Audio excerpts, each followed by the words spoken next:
What's up Pinas? Nagbabalak ka ba o may planong pumunta ng Baguio City? Sa pinakahuling impormasyon sa pagkakit namin dito sa Baguio City ay patuloy pa rin ang pagkukumpuni ng kanilang kalsada dito sa Cannon Road patungo ng Baguio City.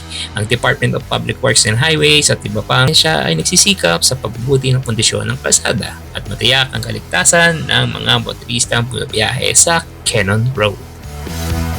Pero sa ngayon, pwede nang dumaan sa parte ng Cap 6 kung saan ginagawa ang daan na yun nga lang medyo stop and go ang mga paakyat at pababa ng Baguio City. At yun nga, hindi na rin kailangan dumaan doon sa may creekside na kung saan mala off-road ang adventure ang road trip nyo.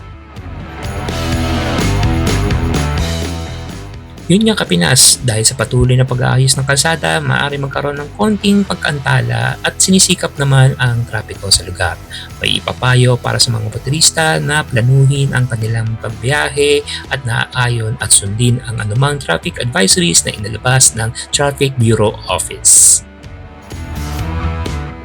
So Kapinas, pinapayuhan namin ang manlalakbay at manatiling updated sa mga kondisyon ng kalsada at mag-ingat kapag maglalakbay sa Cannon Road.